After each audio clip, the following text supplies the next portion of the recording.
Dans la dernière vidéo, on te présentait notre expérience de volontariat chez Marius, au nord de la Roumanie. C'était une super expérience, qui nous a permis de découvrir un autre mode de voyage et de nous isoler aussi un peu du monde et de la chaleur pendant cette pleine période estivale. Je pense qu'on a bien rempli notre rôle, et ça nous a permis de découvrir la région des Maramureș d'une autre manière.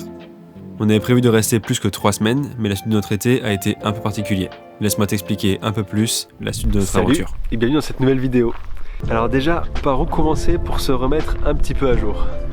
Dans la dernière vidéo, on était à notre workaway, mais ça, c'était du 15 juillet au 3 août.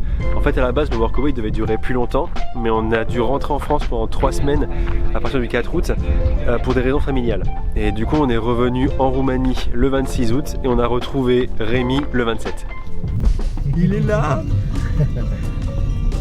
Toujours aussi beau. Ça y est, on retrouve enfin Rémi. Tu penses qu'il y a eu des gars? J'ai un peu peur. J'espère que non. Ok, déjà le sol est sec. C'est bon signe. Ah, j'avais nettoyé avant de partir alors. Giette, Oui. bah bonne surprise, on n'a pas d'investigation du coup.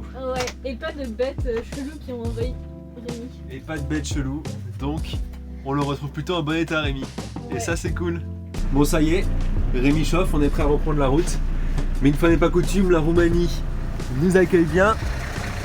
Parce qu'il pleut. Trop bien. On a été bien décidé à reprendre nos explorations, donc on a repris la route le jour même, le 27 quand on a récupéré Rémi. On était tout content de le conduire, mais d'abord on est allé faire des courses, puis après on est aussi allé faire le plein d'essence, et après ça, surprise. Et on se retrouve ici, sur un super petit spot. Ah non, non, on est en ville en fait, sur le bord de la route. Bon et du coup si on est coincé ici sur le bord de la route, c'est parce qu'en fait après avoir fait le plein d'essence, on a roulé les 800 mètres. Et là j'ai eu un flash, j'ai mis de l'essence au lieu de mettre du diesel. Oh putain. J'avoue je le mérite. Bon heureusement que je m'en suis rendu compte assez rapidement, on s'est de suite mis sur le bas côté dès qu'on a pu. Donc on a peu roulé. Mais on a quand même appelé l'assistance pour qu'il fasse le nécessaire pour nous dépanner. Et là maintenant ça fait 3 heures qu'on attend sur le bord de la route. Et en fait l'assistance, enfin plutôt la dépanneuse, va pas venir de Baia-Mare en fait. Elle va venir de Cluj à 3 heures d'ici. Donc maintenant on attend encore 2 bonnes heures qu'elle arrive. Alors j'avoue, ça peut paraître bête comme erreur, mais ça fait longtemps qu'on n'avait pas conduit Rémi. Et j'avoue j'ai pas percuté. Ça bouscule un petit peu nos plans. Mais bon, c'est des aléas du voyage en fait. N'est-ce pas? Ouais. Résultat de l'opération, on a attendu jusqu'à plus de 23 heures hier soir qu'un dépanneur vienne. Il est venu mais on n'a pas bougé parce qu'il n'avait pas le bon camion. Je sais pas comment ils se sont débrouillés mais bon il n'avait pas le bon camion donc il est reparti. Et maintenant on a dormi sur place. Il est 8 heures et ça y est, il a le bon camion. Ça va pouvoir commencer. Bon clairement, c'était pas un passage par le garage qu'on a voulu. Ça nous a un peu coupé dans notre élan.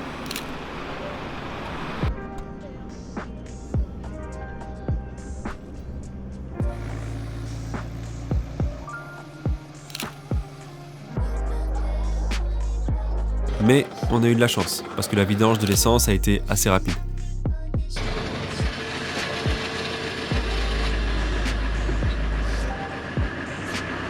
Il a démarré là? Ouais c'est bon. Et on a même eu droit à un petit bonus. Au passage, vu qu'on est au garage, on a profité pour demander pour l'électrovanne de pompe d'injection. Je sais pas si tu te souviens, mais quand on coupe le contact, le contact s'éteint plus. Donc en fait, il a récupéré une électrovanne qui vient de ce 4x4. Il a récupéré la pièce, il l'a installée dans notre camping-car et ça fonctionne. Donc maintenant, on peut éteindre le contact. C'est trop cool.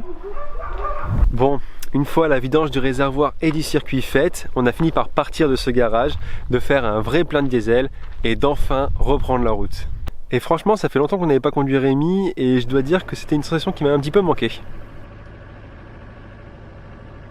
Donc une fois qu'on a quitté Baia-Mare, on a roulé à peu près 2 heures et on est enfin arrivé sur notre premier vrai spot, 3 jours après être revenu en Roumanie.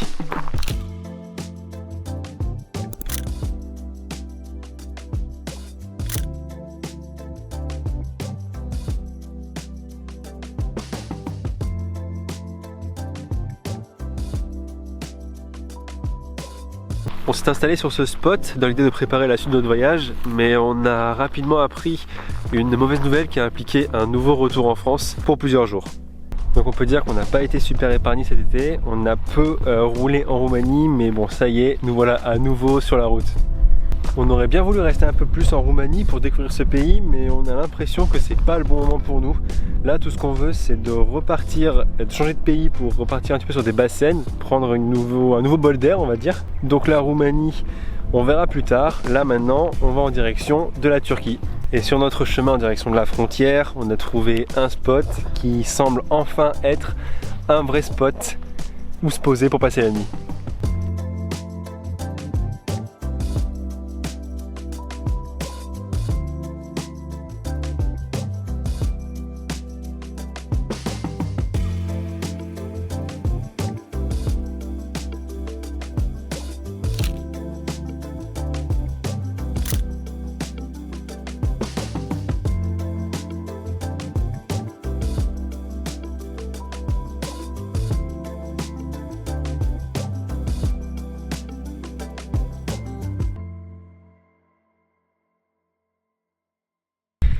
Quand on est arrivé sur ce spot, on s'est rendu compte qu'on a perdu un morceau du pare-choc, enfin du bumper.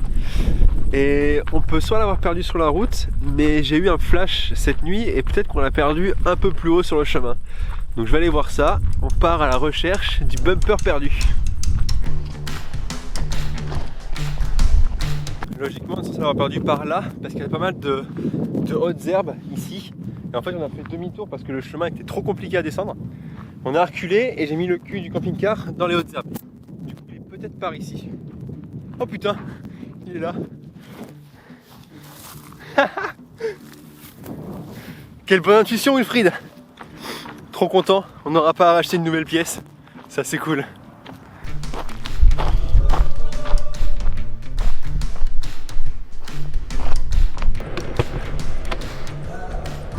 Tu l'as trouvé. Ouais, je l'ai trouvé. T'as vu cette intuition un petit peu? Ouais, bien joué. Bon, maintenant qu'on a trouvé cette pièce, on peut prendre le petit déjeuner, un bon gros petit déjeuner parce qu'il nous faut pas mal d'énergie. Aujourd'hui, on quitte la Roumanie, direction la Turquie, mais d'abord il faut passer par la Bulgarie. Non mais j'ai trop de pancakes là, hein. Non? Ouais, tu me diras. Dans tous les cas, je vais les manger.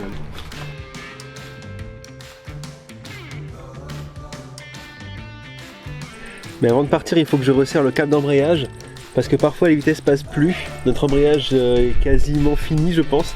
Ça fait presque 6 mois qu'on nous dit qu'au bout d'un an il va falloir changer l'embrayage, donc le moment va être venu. On va aller au garage dans quelques jours, donc il faut quand même que je fasse ça pour qu'on puisse rouler. Sinon on passe pas les vitesses.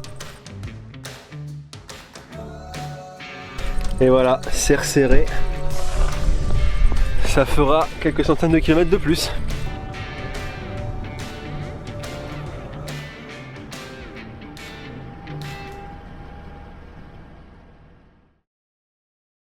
Bon, j'étais pas censé te parler du garage, mais là il se passe beaucoup trop de trucs pour que je t'en parle pas. On est arrivé au garage vendredi après-midi et on a dû dormir sur place le temps qu'ils reçoivent le kit d'embrayage. Le lendemain, ils avaient la pièce, ils se sont mis au travail et on a passé une plutôt bonne journée. Malgré le fait qu'ils nous aient fait une frayeur en nous disant qu'ils devaient déposer le moteur pour pouvoir installer le kit d'embrayage, mais en fait ils ont trouvé une solution pour faire autrement. Heureusement. À la fin de la journée, l'embrayage est échangé et on est parti du garage tout content. Mais la journée aurait pu s'arrêter simplement là, sauf que non, on a au bout de quelques kilomètres entendu des bruits venant de l'embrayage. Et aussi des bruits, un bruit métallique comme si il y avait quelque chose qui se baladait dans le moteur, genre tic tic tic tic. Ouais, c'est ça. Et du coup, on s'est arrêté pour faire des courses et en repartant, ça a fait ce bruit-là. Donc on s'est décidé à passer le dimanche sur le spot qu'on avait choisi. Dans tous les cas, le garage était fermé le dimanche. On a passé une super journée avec Jules et Chloé. Jules et Chloé, ils voyagent avec Marco, leur Renault Trafic de pompiers. On ne les connaissait pas avant d'arriver sur ce spot au nord de Vania, mais on s'est bien entendu, alors on est resté ici pour passer la journée à discuter, à manger ensemble et à faire des jeux. On a passé une journée qui nous a permis de nous changer les idées avant de retourner au garage le lendemain.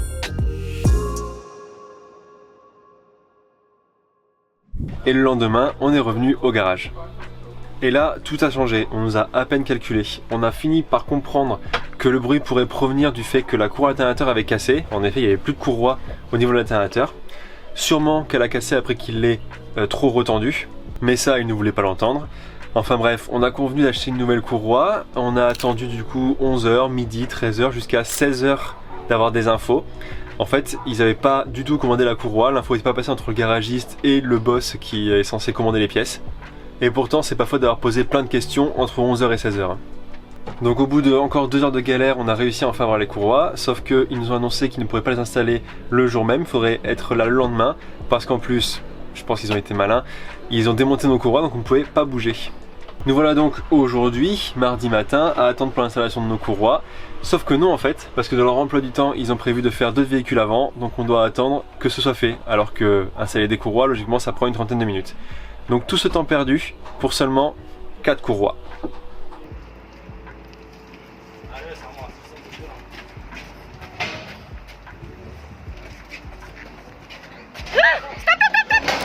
Et là, au bruit qu'on vient d'entendre, on comprend qu'il y a un truc qui va pas. La roue arrière n'est plus sur le pont et du coup, le store et le rétroviseur droit ont tapé le montant du pont et bloqué derrière, impossible de sortir. Bon, on a réussi en manœuvrant Rémi avec un cric et ils ont bien fini par changer les courroies. Mais au final, plusieurs frayeurs et 3 jours passés au garage, dont 2 entiers pour changer juste 4 courroies. C'est dur.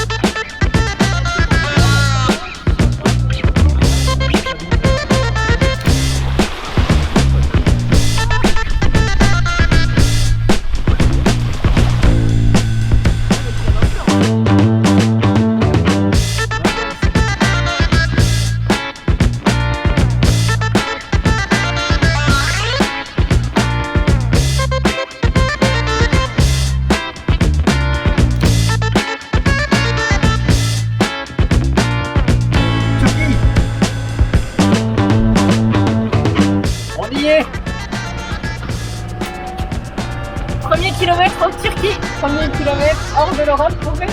C'est clair, direction Istanbul. Wouh!